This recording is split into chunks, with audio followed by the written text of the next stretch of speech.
mungkin ketika pandemi ya, dari 2020 ke 2021 itu tingkat kekerasan terhadap perempuan ya, entah KDRT dan sebagainya itu meningkat drastis. Betul. Gini doang, nyungsep, terus udah stagnan gini. Iya, itu tren pertumbuhannya nggak terlalu signifikan gitu. Iya. Nah, bahkan tahun kemarin Kemen PPA dapat penghargaan oleh DPR karena bisa mencapai 99% serapan. Ya gimana bisa mencapai orang anggarannya kecil?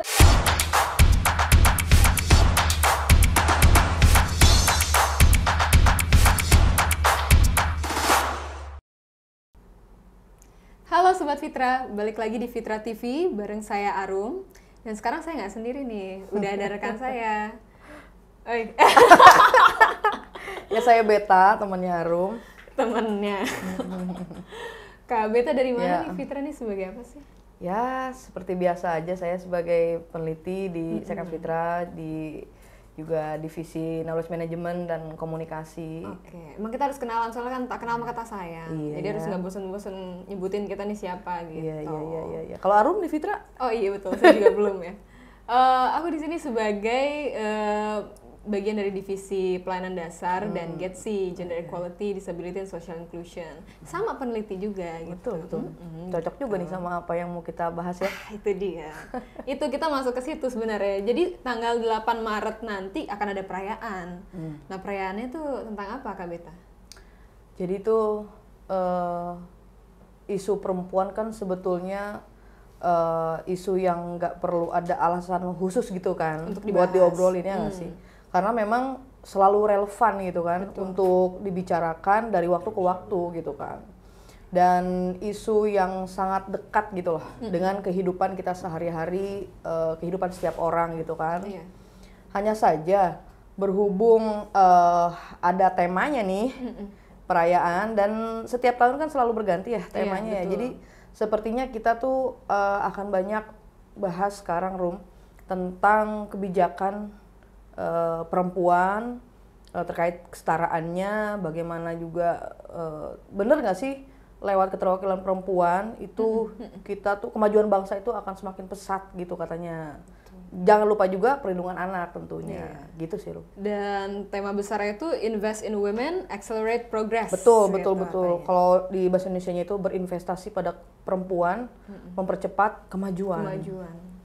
Bagus banget. Kobul ya. Kobul. Nah, terus apa lagi ya? Kita juga yang mau kita bahas sekarang ini terkait apa aja nih Kak nih? Jadi kan kalau menurut UN Women gitu kan, kenapa kemudian ada tema ini? Jadi dalam bahasannya itu bahwa hingga saat ini ada tantangan kesetaraan gender ya, masih terus ada gitu kan. Kemudian juga tantangan terhadap hak asasi manusia yang cukup besar gitu loh. Padahal kan sebetulnya berinvestasi pada perempuan itu merupakan apa ya, sebuah keharusan gitu loh, Iya. Keharusan. Sepakat kan? Kemajuan generasi mendatang. Iya betul, itu jadi bagian dalam hak asasi manusia gitu. Serta sebagai landasan untuk membangun masyarakat yang inklusif. Arum kan udah familiar banget sama isu-isu inklusivitas. Enggak lah, isu-isu ini tuh memang sesuatu yang apa ya, akan selalu sangat dinamis gitu. Jadi mau sering apapun kita pelajarin akan selalu ada hal-hal baru yang harus kita keep up gitu kan.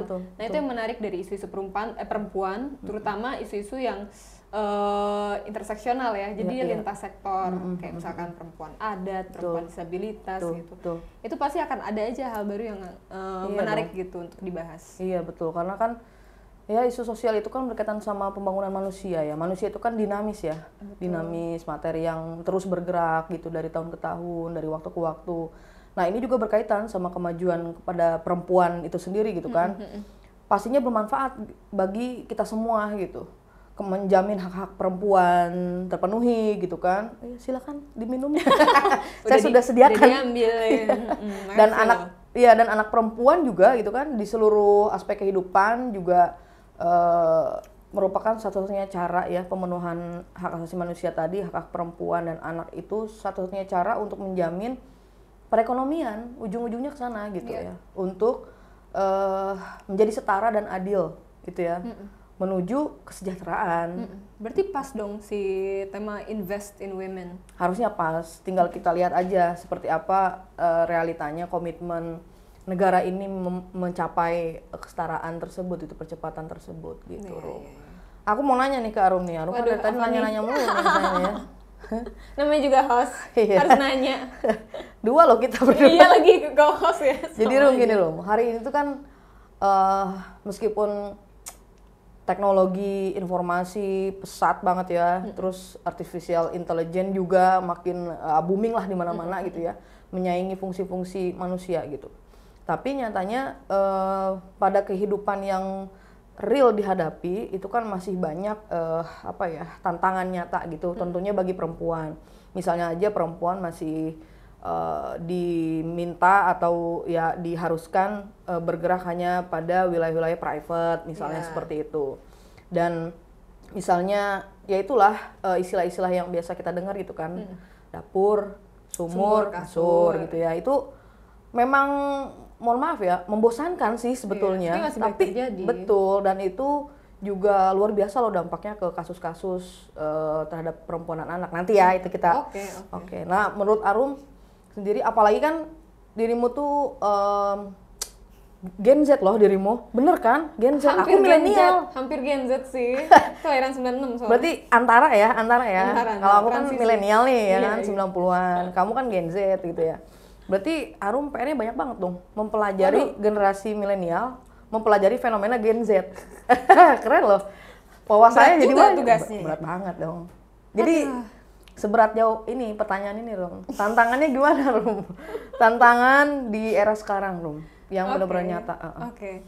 Kalau menurutku pribadi ya, ruang gerak perempuan itu semakin terbuka sekarang, semakin banyak gitu. Kita juga punya lini masa, nggak kayak zaman dulu yang mungkin untuk bisa mengumpulkan perempuan untuk berkumpul dan menyuarakan aspirasinya itu masih menjadi tantangan gitu kan. Karena itu tadi batasan sumur dapur kasur gitu. Perempuan dilarang untuk banyak kegiatan-kegiatan yang produktif, yang aktif gitu kan, terutama yang kritis gitu.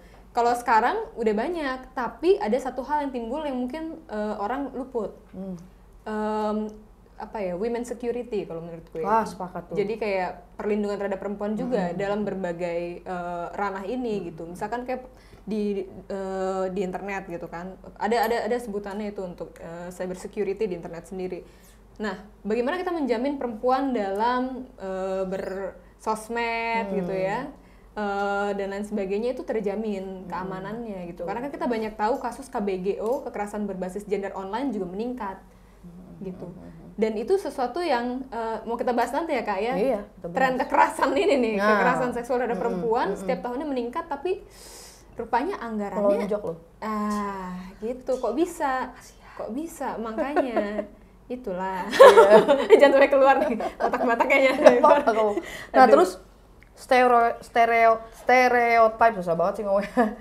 Apa aja sih stereotype yang menurutmu itu masih selalu dialami perempuan ya sampai di era sekarang? Karena menurutku tuh satu hal yang dibilang unik sekaligus juga ironi ya, ironi gitu di era yang serba maju ini gitu kan. Ya negara kita pun juga lagi sangat optimis sekali gitu ya, misalnya membangun ibu kota negara yang baru gitu ya. Tapi ternyata masalah yang kadang dipandang sebelah mata gitu jadinya tuh, ya kan? Stereotype itu apa aja Rum yang mungkin sekarang ada yang berkurang kah, ada yang hilang atau tetap ada loh sekarang gitu. Stereotype itu masuk ke dalam salah satu jenis kekerasan seksual menurut Mansur Fakih dalam bukunya Analisis Gender. Gitu. Jadi ini sesuatu yang sebetulnya sudah terjadi sejak lama dan itu perlu dianggap serius karena itu adalah salah satu bentuk kekerasan gitu. Nah, yang berbahaya itu kan ketika stereotip itu membuat perempuan terkungkung gitu ya. Jadi kayak ruang geraknya terbatas gitu. Nah, coba kalau KBT sendiri stereotip seperti apa yang KBT sering temuin di kehidupan sehari-hari misalkan? Ya itu tadi yang aku bilang. Jadi yang KBT alamin deh. Aku kebetulan alhamdulillah nggak mengalami. Masa iya?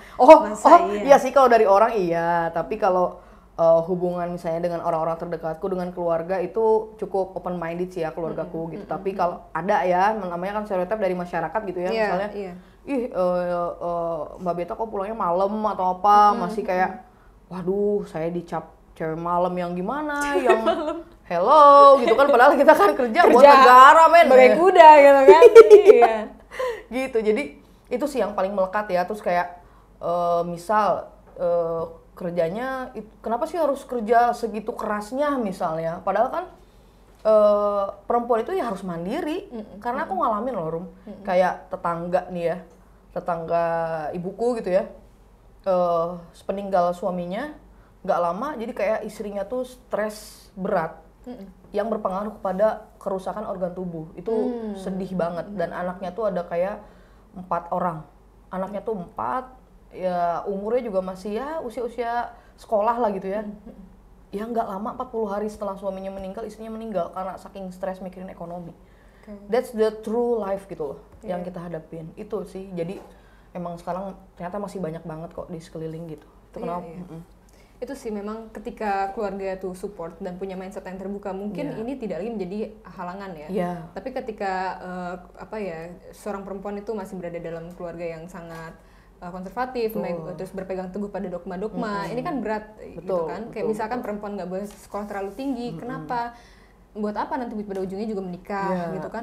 Atau dengan alasan lebih lucu lagi ya, katanya kalau sekolah tinggi-tinggi nanti siapa yang mau? Iya, takutnya nggak ada yang mau. Takutnya nggak ada yang mau gitu. Ya, jadi kayak hal-hal yang seperti itu kan berarti kan menunjukkan kalau semakin majunya perempuan maka semakin inferior laki-lakinya. Nah, sebenarnya letak stereotipnya adalah itu, ketika perempuan melakukan hal-hal yang di luar kebiasaan masyarakat patriarkal, masyarakat yang patriarkis gitu kan. Nah, makanya lahirlah stereotip-stereotip ini terhadap perempuan. Yang mana sebetulnya itu sangat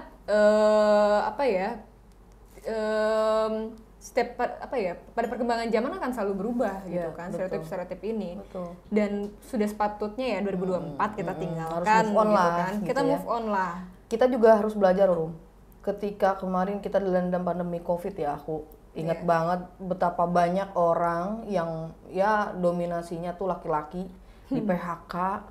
Kemudian akhirnya mereka kembali ke kampung halaman gitu kan. Yang dimana di kampung halamannya tuh nggak sedikit juga loh kepala keluarganya itu adalah ibu kandungnya, ibu mertuanya, ya dalam artian seorang perempuan kepala keluarga, betul, yang selama ini dia menjaga ekonomi keluarga lewat apa? Lewat industri rumahan yang mereka bikin sendiri gitu loh, yang beliau bikin sendiri. Itu juga. Ujung-ujungnya kan membantu ya, jadi wow, beban ekonominya berlapis banget, harus bantu ekonomi keluarga anaknya waktu ya ketika di PHK gitu kan pas pandemi itu menarik Kak Beta sebut. Karena banyak sebenarnya perempuan itu juga jadi tulang punggung keluarga kan sebetulnya. Bahkan kadang sumber pendapatan total pendapatannya lebih tinggi daripada suaminya. Betul. Cuman dianggap itu sebagai pendapatan tambahan. Karena kerja perempuan itu tidak diakui gitu. Makanya timbullah kata-kata seperti ekonomi perawatan dan lain sebagainya. Kayak misalkan apakah ketika perempuan menjadi ibu rumah tangga itu berarti dia tidak kerja? Ya. Kan itu dia kerja gitu. Tapi itu adalah kerja yang tidak berbayar. Betul. Nah, hal-hal yang seperti ini itu masyarakat kita masih belum mengakui, belum aware, belum knowledge gitu. Kalau misalkan itu adalah hal yang penting, hanya karena kita perempuan, bukan berarti kerja-kerja kita tidak signifikan. Sepakat. Ya karena memang ya saat pandemi pun ekonomi bangsa kita itu dijaga banget atau terjaga bahkan oleh UMKM. Dimana juga dominasinya penggeraknya perempuan gitu. Pebisnis perempuan pebisnis ya. Iya, itu udah terbukti banget gitu kan istilahnya, ada data yang menyampaikan tentang itu. Aku mau nanya satu lagi buat Arum. Pendapatmu terkait pemimpin perempuan nih. Misalnya bos perempuan, menteri perempuan, presiden perempuan, pokoknya kepala desa perempuan gitu kan, wali kota perempuan. Nah, sering kali ada stereotip nih, kalau perempuan itu gak cocok jadi pemimpin gitu. Dibilang, aduh terlalu sensitif atau menggunakan just feeling gitu, misalnya kayak gitu. Emosional gitu kan, sering juga itu kan. Gak tegas, labil gitu. Nah, dan sebagainya lah gitu ya, cap-cap sifat sebagainya yang sering banget nempel di perempuan gitu. Setuju nggak Rum? Waduh. Jelas enggak dong. Ya. Udah tahu sih aku jawab. Itu persis dengan yang kita bahas sebelumnya, stereotip, ya kan? Dan kalau ngomongin soal pemimpin perempuan kan kembali lagi ya, misalnya kalau misalnya ada yang bilang perempuan tuh baper, emosional segala macam, emang pemimpin laki-laki nggak baper, nggak emosional? Banyak juga. Banyak banget yang kemarin juga banyak baper-baperan. Lah, gitu kan, yang kayak ngasih unjuk amarahnya depan publik, kayak atau misalkan kayak yang pengen keluarganya sukses semua, terus disuruh kontestasi misalkan gitu kan.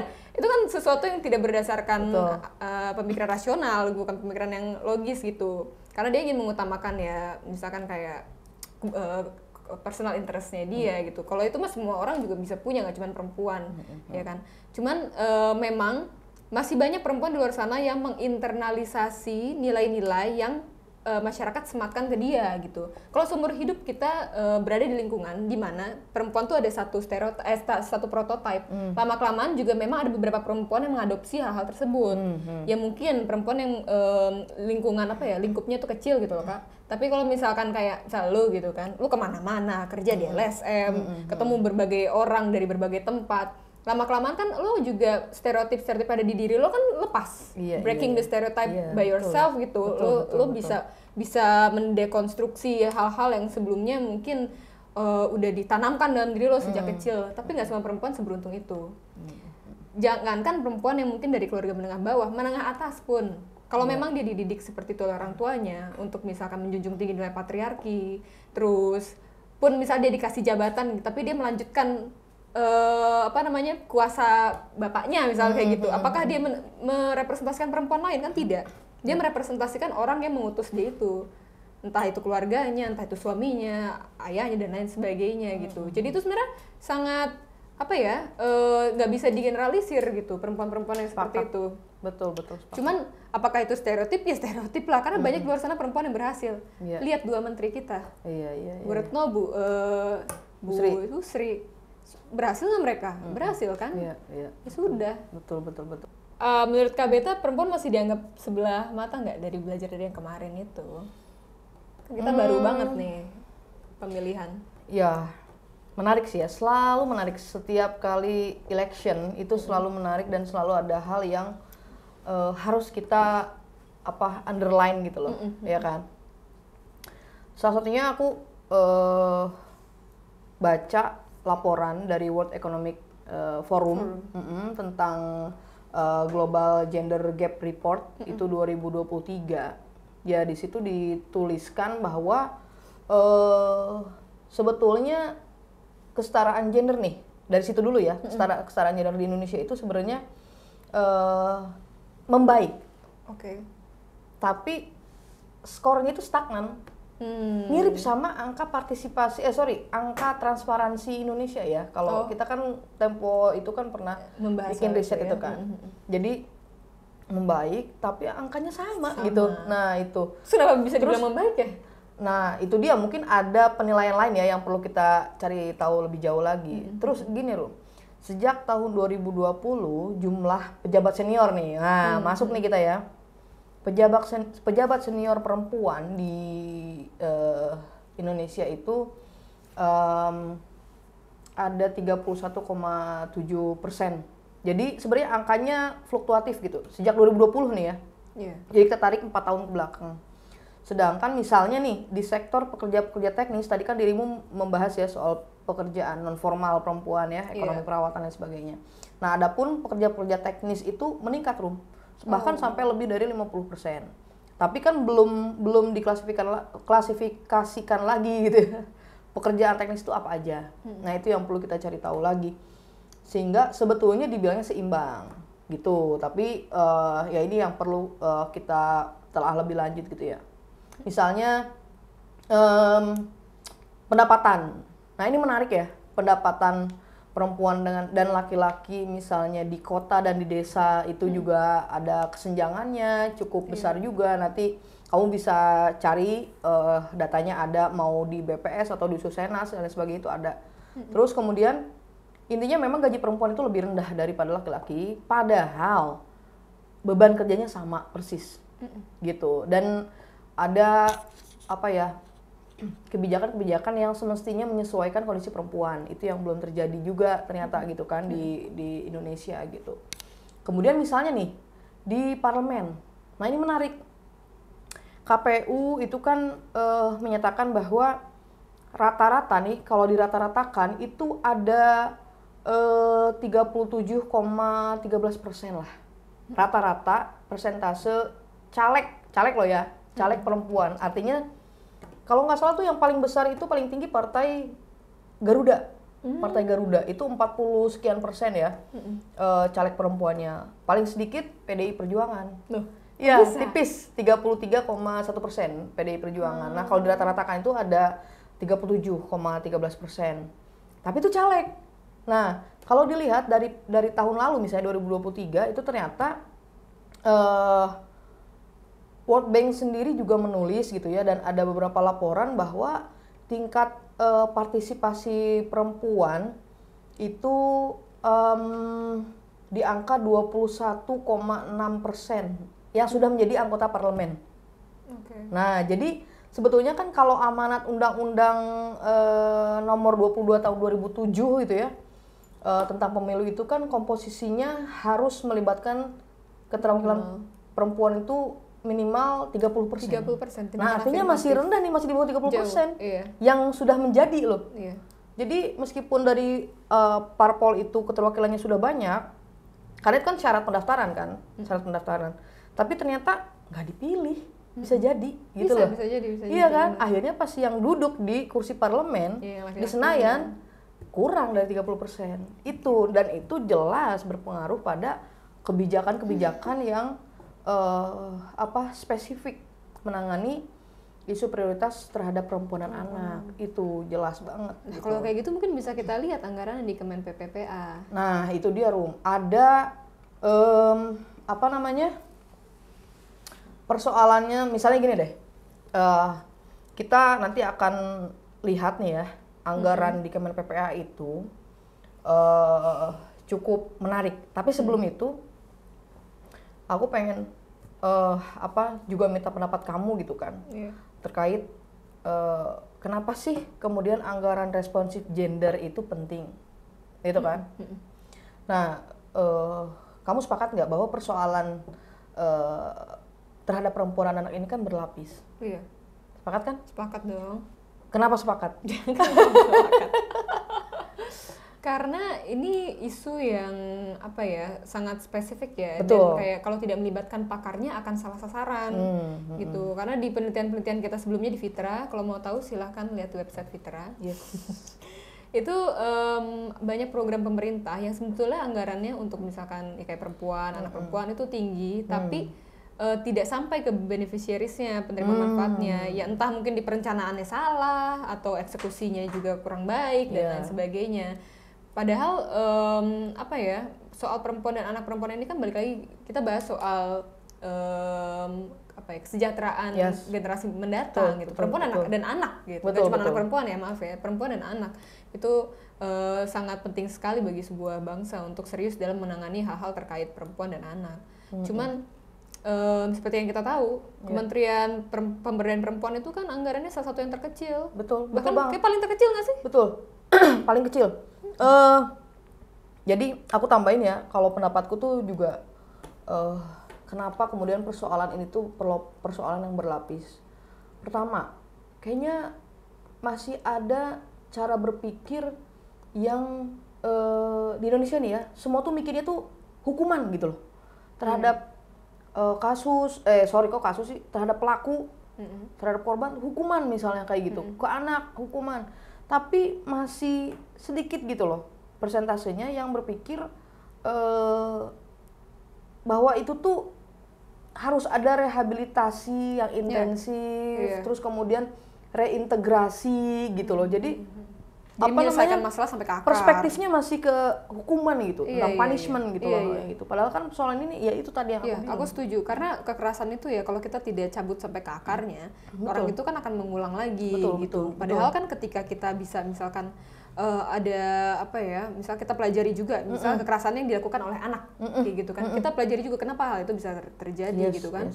butuh rehab, karena mau bagaimana ini anak akan kembali lagi ke masyarakat nantinya gitu. Jangan sampai ketika dia kembali dia masih melakukan tindakan-tindakan kekerasan sebelumnya karena dia tidak mendapatkan itu rehabilitasi yang intensif. Betul. Gitu. Tapi itu gede nggak ya anggarannya? Kecil loh. Jadi udah langsung kecil. Iyalah orang kita punya datanya. Jadi nih ya, bayangin nih di tahun 2024 itu kan Kementerian Keuangan kan rilis ya. Dan ini setelah aku identifikasi gitu ya, selalu ada pengajuan dari Kementerian PPA kepada DPR, naikin dong anggarannya, ini kekecilan nih, nggak cukup nih untuk menangani atau melakukan ada kalau tidak salah 19 program prioritas Kementerian PPA agenda gitu ya, dengan anggaran yang segini gitu. Jadi 2024 anggaran Kementerian PPA itu 273,9 miliar. Kecilnya. Iya. Dan itu turun 9,4% dibanding tahun sebelumnya 2022. Jadi bukannya meningkat malah menurun. Ya? Dan sebenarnya memang ada di mana tahun misalnya 2020 ke 2021 itu naik gitu ya. Tapi nggak signifikan gitu loh. Penurunannya pun gitu sedikit, naiknya juga sedikit. Itu menarik Kak, karena kalau berdasarkan catatan tahunannya Komnas Perempuan, justru mungkin ketika pandemi ya, dari 2020 ke 2021, itu tingkat kekerasan terhadap perempuan ya, entah KDRT dan sebagainya, itu meningkat drastis. Betul. Tapi anggarannya malah menurun, padahal justru harusnya dinaikin. Itu dia. Jadi padahal kan dimaksudkan untuk penanganan kasus kekerasan perempuan dan anak gitu loh. Jadi itu yang ironi ya gitu ya. Nih jumlah kasus misalnya nih dari data Komnas Perempuan ya, terus KPA juga, terus juga dikonfirmasi lewat kepolisian misalnya seperti itu. Jadi sepanjang 2023 itu kasus femisida, nanti kamu jelasin deh femisida itu apa? Femisida ya, kan? Seperti ya genocide terhadap perempuan, homicide genocide, homicide terhadap perempuan gitu. Jadi kayak pembunuhan atas dasar kebencian terhadap perempuan. Nah itu terbanyak femisida intim, itu ada 109 kasus, 109 kasus, disusul femisida non intim sebanyak 15 kasus dan bunuh diri akibat kekerasan berbasis gender sebanyak 12 kasus.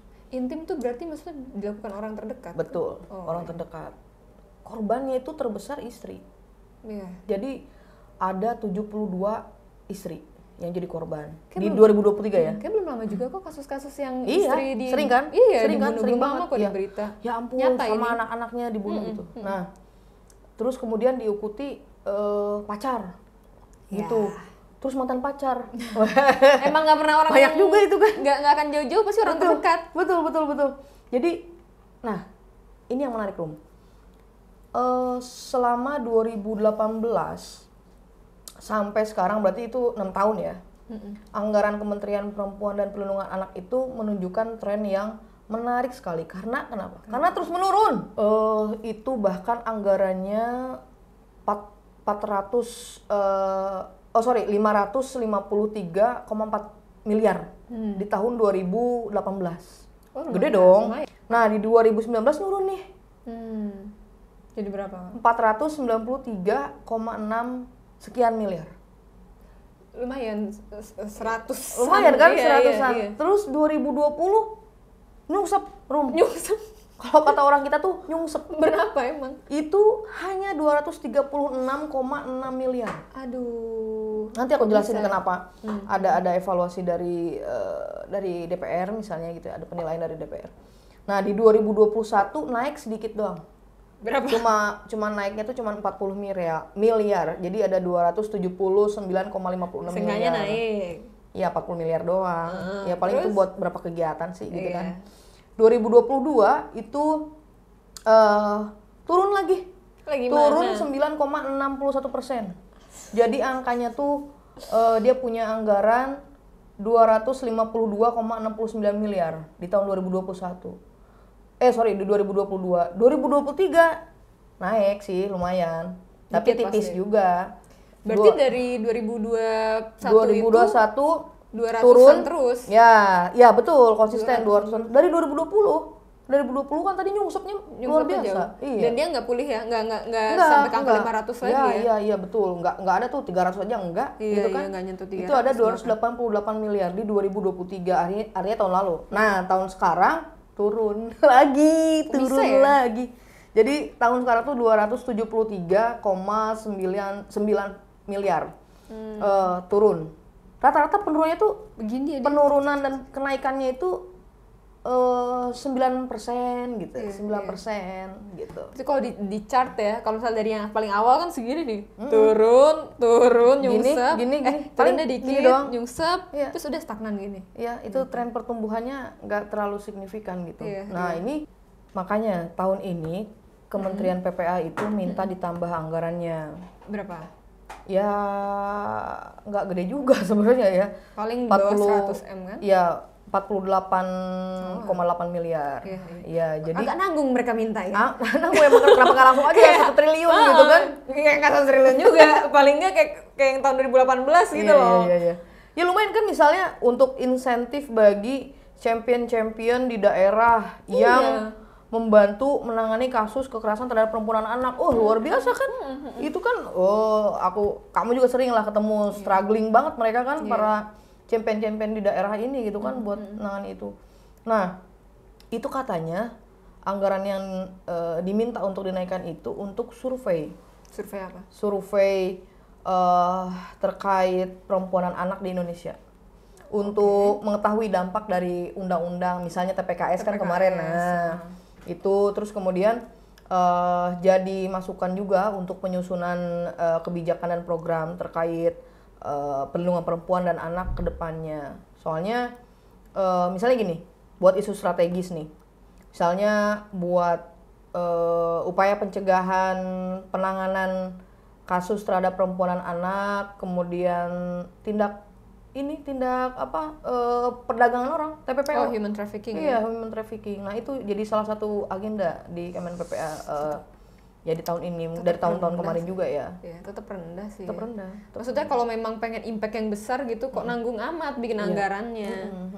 Nggak akan selesai juga itu masalahnya. Betul. Jadi katanya gini, perspektifnya itu atau mazhabnya ya, yang kemudian disampaikan gitu dalam lakib Kemen PPA gitu kan, dinilai oleh BPK gitu.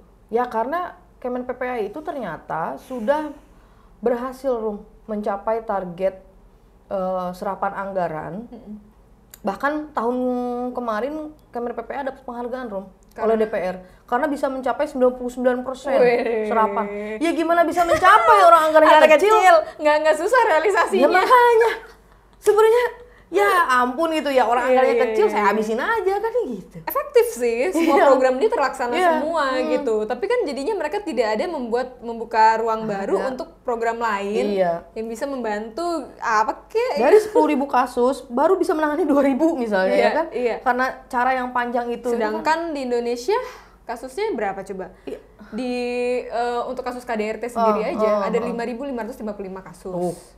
Ya kan? Ini gue belum bicara kasus-kasus lain. Iya. Terus itu meningkat meningkat sampai 2.241 kasus ya kan. Terus juga TPKS ya. Tapi sebenarnya kalau ngomongin kasus itu ya, karena kan aku juga pernah ini kan ikut acaranya Komnas Perempuan. Ketika kita melihat misalkan ada sebuah kasus gitu kan, terus angkanya menurun atau meningkat, itu tuh kita jangan gegabah dulu untuk menilai kok dia bisa menurun atau meningkat. Bukan hanya karena misalkan dia meningkat karena semakin banyak terjadi kasus kekerasan. Itu kan bisa jadi karena baru ada mekanisme pengaduan yang layak gitu untuk betul. Melapor. Jadi laporan makin banyak yang masuk. Padahal mungkin dari dulu sebenarnya udah ada banyak kekerasannya, tapi tidak dilaporkan. Betul. Nah, kalau misalkan Kementerian Pemberdayaan Perempuan itu landasannya hanya berdasarkan kasus setiap tahun ya, menurutku agak naif. Karena apa? Karena mereka kan tahu kasus isu-isu kekerasan itu kan ini ya sulit ya untuk dilaporkan ya, tabu ya, dan sulit dilaporkan. Jadi walaupun angkanya sekian bisa jadi itu 10 kali lipatnya. Jadi kalau mereka hanya memberi anggaran sekian untuk tahun ini, yang lain-lain itu nggak akan ketahuan gitu loh. Itu makanya jadi dulu pernah tahun 2018 itu kan penilaian terhadap KPPA dianggap mampu untuk menangani sekian kasus dengan anggaran yang tadi misalnya tuh 2018 kan, berarti kan yang 500 sekian, sehingga di tahun berikutnya anggarannya dikurangin. Paham nggak? Jadi dia kan bisa menangani semua kasus dengan anggarannya segini cukup. Berarti kalau dikurangin cukup dong gitu. Biar anggaran sisanya tuh bisa dipakai yang lain gitu kan, realokasikan untuk mungkin kementerian yang lain. Kementerian satu kasian ini banget kayak wah diperas terus gitu sebetulnya loh. komitmennya baik ya, karena semua program dia memang selesai, makanya serapan anggarannya tinggi gitu.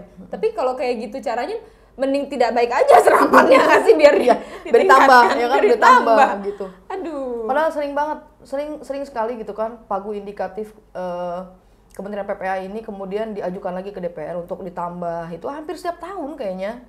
Jadi karena dianggap sangat kecil, tapi saya juga bingung juga gitu loh, kok bisa, apakah di dalam proses perencanaan anggaran pagu indikatif ini tidak ada penilaian, kenapa selalu ada pengajuan untuk tambah dong anggarannya gitu. Iya kan? Kenapa di proses perencanaannya harusnya kan dimatangkan banget gitu. Perkara survei aja kan sebenarnya ini survei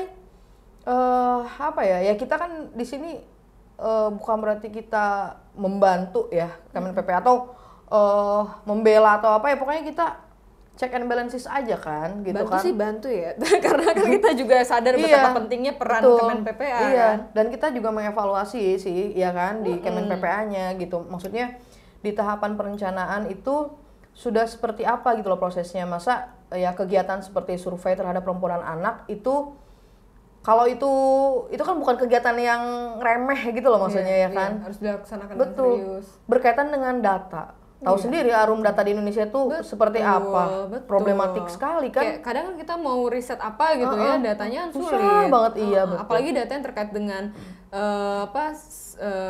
sex disaggregate data. Jadi data-data yang terpilah gender gitu loh. Betul. Gender disaggregate data, betul. ya. Data terpilah gender. Karena coba kita mau bikin program, tapi kita nggak tahu nih masalah ini berdampak ke perempuannya tuh seberapa banyak gitu loh. Padahal itu kan mungkin ya kalau untuk di survei itu menambah satu pertanyaan gitu loh. Jadi yang ini berapa perempuan yang terdampak, berapa laki-laki yang terdampak ada nih gitu ya, karena ada survei itu. Seperti itu, tapi nanti itu sangat membantu bagi para peneliti atau bahkan ya orang-orang pemerintahan juga kan untuk membuat merencanakan program dengan lebih baik, dengan lebih efektif. Iya, benar, aku sepakat banget. Jadi kembali lagi kan, data itu kan sering saya tercecer. Belum lagi data menurut Kemen PPA, data kekerasan nih, Kemen PPA sekian, ternyata beda sama data di kementerian atau lembaga lain. Itu kan, itu klasik banget terjadi di pemerintah kita ya, sampai pusing gitu. Data desa aja antara Kementerian Dalam Negeri sama Kemen Desa beda gitu. Nah ini mungkin dengan Komisi Komnas Perlindungan Anak beda gitu kan. Jadi itu menurut aku apa ya? Kenapa bisa gitu kegiatan atau program yang dalam hal ini survei yang tentu mendukung pendataan itu malah diajukan belakangan gitu ya. Diajukan belakangan, kok ini katanya untuk menambah untuk kegiatan survei, ya harusnya itu diutamakan, nggak kemudian diajukan, tapi dari awal memang itu harus jadi prioritas banget gitu kan. Itu ini banget, vital banget sih. TPKS juga naik, tindak pidana kekerasan seksual naik. Sebenarnya kekerasan terhadap perempuan itu menurun, tapi TPKS yang maksudnya mungkin lebih umum kali ya, itu naiknya berarti 137 menjadi 643. Berarti kan 500% nggak sih? Iya kan 500% luar biasa. 500% nggak? 400%, iyalah. 50 kali. Enggak lah, dari 160 jadi 643. Coba. Kalau kenaikannya 100% aja kan berarti dia 200 sekian kan? Iya sih. Hampir 500%. Fantastis. Luar biasa. Fantastis. Achievementnya di hal yang seperti ini ya. Terpuji sekali ya. Tapi ada satu yang lebih miris lagi. Sama anak. Iya, soal anak juga. Soal anak. Betul. Apalagi kalau misalkan anak ya, gimana coba cara anak tuh melaporkan gitu kan? Kalau nggak karena dia punya pendamping, dia punya wali gitu. Kalau nggak akan pernah ketahuan kasus kekerasan terhadap anak. Perkaranya tuh paling tinggi ternyata. 11.084 perkara. Tuh kan. Iya, tinggi Dan sekali. Iya. Tercatat meningkat dari tahun 2022. Ini data 2023 ya. Gitu. Berarti sekarang belum tahu nih yang 2024 ya? Iya. Kasus kekerasan terhadap anak tuh anak kepada anak, ya kan? Ya. Dewasa kepada anak. Anak. Ya kayak yang lagi rame lah, bullying itu. Iya, kasus bullying. Padahal yang sebelumnya ya udah ada kasus si Mario Dandi kan? Iya, iya. Iya, terus sekarang terjadi lagi gitu loh. Kayaknya memang apa ya? Aku nggak ngerti ya, apakah ini budayanya di sekolah memang mewariskan ngegojlokin junior atau mungkin kayak anak-anak yang underdog yang terpinggirkan. Bisa juga atau ikutin tren ya. Bisa jadi itu menjadi apa ya, tradisi yang apa namanya, didewakan, tapi kan dikultuskan. yang menjadi perhatian harusnya nih ya, bagaimana peran guru-gurunya, bagaimana peran orang tuanya gitu. Iya. Masa kekerasan dibiarkan, apalagi kalau di sekolah, apa iya segitu nggak ketahuannya gitu. 9 tahun ketika misalnya anak-anak badannya lebam gitu kan, atau dia nggak mau masuk kelas, atau pas masuk kelas dia kayak ketakutan, dia apa gitu kan, sebenarnya ada BK juga, bimbingan konseling kan di sekolah. Terus juga ya keluarga deh, nggak mesti kita tuh kayak apa ya, memberi anak berbagai akomodasi, padahal sebenarnya satu yang anak butuhkan itu kan perhatian dan kasih sayang gitu. Ya kalau nggak dapet itu dia akan cari di luar. Betul. Pulang sekolah dicek, guru misalnya selesai mengajar jangan langsung tidur siang ya, cek dulu nih. Dulu tapi aku pas sekolah guru-guru aku galak-galak loh. Jadi ngecek nih, kan ada warung-warung tuh, warung-warung dekat sekolah kan ada ya kan, warung dibilang apalah gudang gitu. Terus dibilang warung inilah, warung kantin. Itu semua tuh diinspeksi loh sama guru itu. Pembina OSIS, guru BK, bener-bener clear, nggak ada nih di sekolah. Bolos, iya kayak gitu. Yang bandel-bandel gitu. Pulang sekolah, pulang. Nah itu sebenarnya efektif loh. Kenapa ya sekarang ya? Dia angka kekerasannya berarti ngalah-ngalahin ini ya terhadap perempuan dewasa ya? ngalah-ngalahin, betul, ngalah-ngalahin. Dan aku juga yakin pengaruh ya lingkungan otomatis lah ya, udah pasti lah ya. Ekonomi kan. Ini Kak, ini juga sosmed. Ya sosmed ya susah difilter ya. Itu ya. Iya. Baik lagi kepada kebijakan ya, kebijaksanaan. Udah tadi ngomong kebijakan dulu soalnya. Tapi kita emang ngomongnya gak luas ya. Iya. Kita ngomongin soal data, sekarang ngomongin parenting gini. Iya, tapi balik lagi Rum, soal perempuan ini kan, karena kan kalau tadi kembali ke awal ya, invest woman, accelerate progress. Nah sejauh mana nih memang komitmen pemerintah? Kalau yang kita lihat tadi ya udah kita bicarain, anggarannya kok malah makin menurun, padahal tren kasus kekerasan KDRT, TPKS, TPPO itu terus ada malah meningkat gitu kan. Dan ini tuh penanganan satu kasus itu cukup panjang gitu loh. Ini satu hal yang ironis banget kan gitu. Dan kita apa ya, sikap kita sih ya, maksudnya sebagai anak Fitra tentunya sangat apa ya, sangat mendorong lah ya, kita ingin mendorong anggaran Kementerian Pemberdayaan Perempuan dan Perlindungan Anak ini harusnya menjadi satu anggaran yang diprioritaskan ya, didongkrak lah, ketimbang fungsi-fungsi yang maksudnya nggak kalah penting dari misalnya anggaran perlindungan sosial. Nomor satu kan anggaran pertahanan, anggaran PUPR ya. Terus kemudian fungsi perlindungan sosial, itu kan fungsi lingkungan, fungsi kesehatan, fungsi pendidikan. Ya fungsi perempuan anak juga harus lah. Ini bicara soal SDM kan. Betul. Nah ini juga satu hal yang kayak banyak orang lupa, bahwa isu perempuan dan anak itu kan lintas sektor. Yes. Ada di isu ekonomi, politik, sosial, budaya. Bahkan kayak teman-teman disabilitas ya, organisasi disabilitas itu bilang mereka tuh juga mengeluhkan bagaimana mereka tuh hanya under one roof di bawah Kemensos. Padahal kan isu mereka lintas sektor banget, apalagi yang kayak perempuan disabilitas. Gitu. Kenapa nggak isu ini tuh dipegang nggak cuma satu kementerian. Sepakat. Kayak gitu. Sebenarnya kayak pendidikan juga dia masuk loh di kementerian lain kan. Makanya 20% pendidikan itu bukan hanya di Kementerian Pendidikan aja, enggak, dia tersebar. Kementerian Pendidikan paling cuman 10-15% sih gitu. Sisanya tuh tersebar. Harusnya juga ini masuk ya ke sektor-sektor lain kan, supaya jadi urusan yang juga diutamakan kan ya di situ ya begitu. Tapi balik lagi sih kalau untuk soal komitmen pemerintah terhadap isu-isu kekerasan terhadap perempuan ya, menurutku juga memang belum signifikan banget gitu.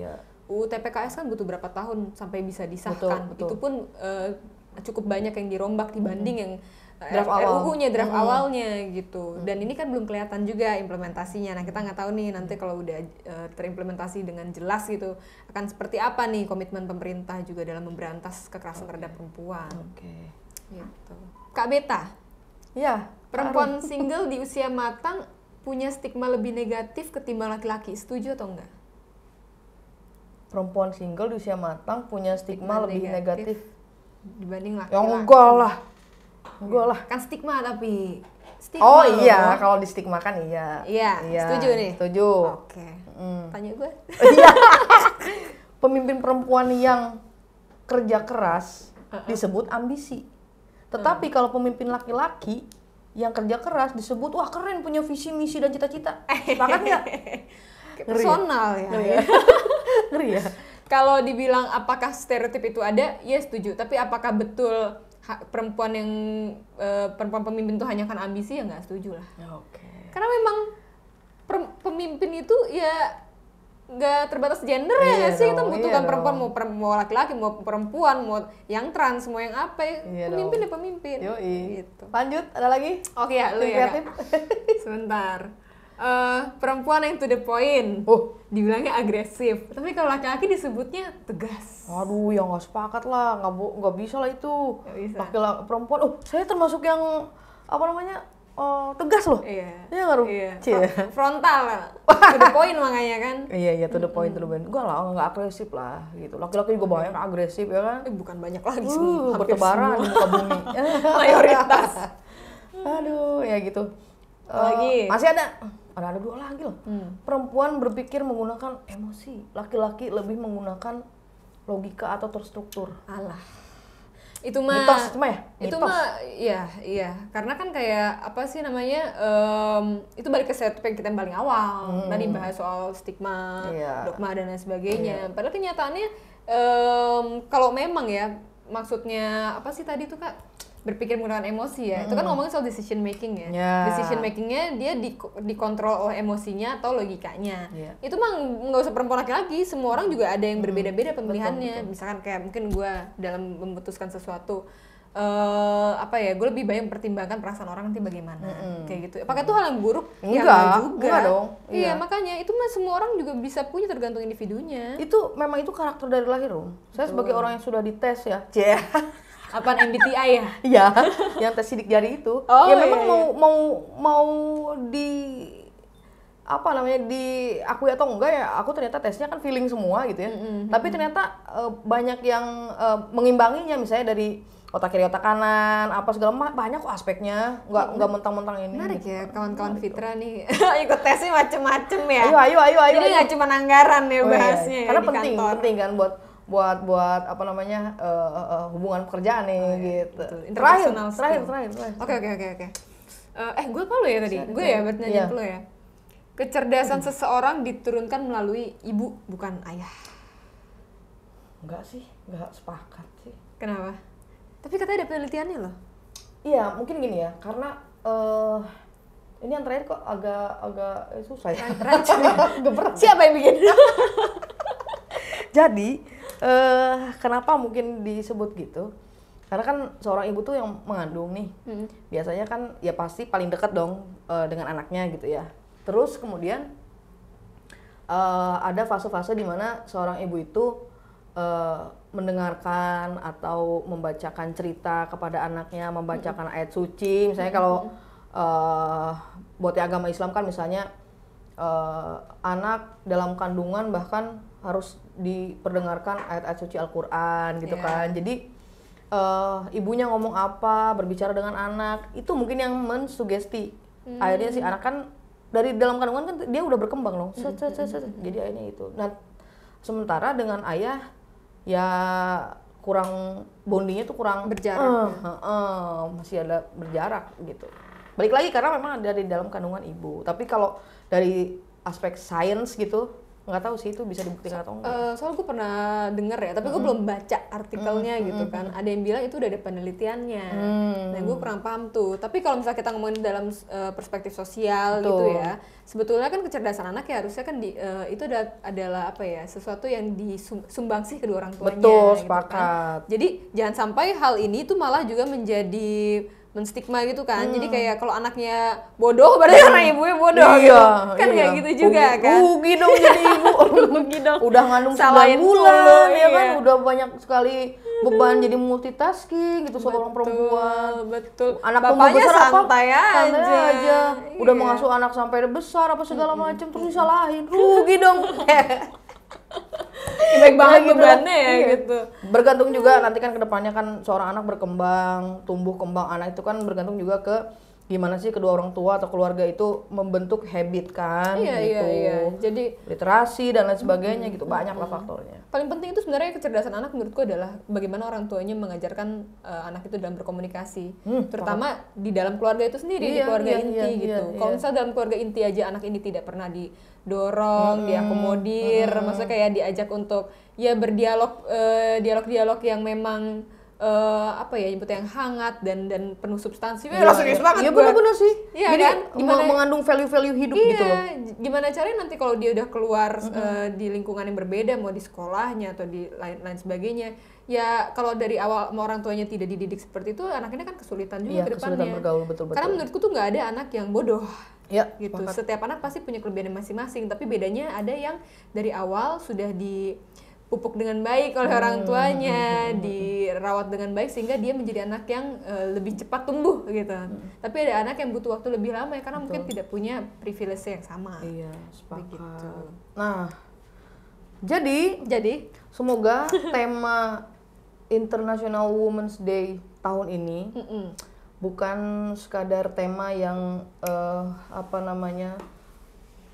tinta saja atau tulisan saja atau pajangan saja, sepakat nggak? Sepakat. Akan tetapi ini harus menjadi semangat gitu kan, kita semua nih, kami gitu kan mewakili masyarakat sipil tentunya akan terus memantau, akan terus menjadi lembaga think tank yang bisa membangun check and balances di sistem demokrasi di Indonesia ini, ya nggak?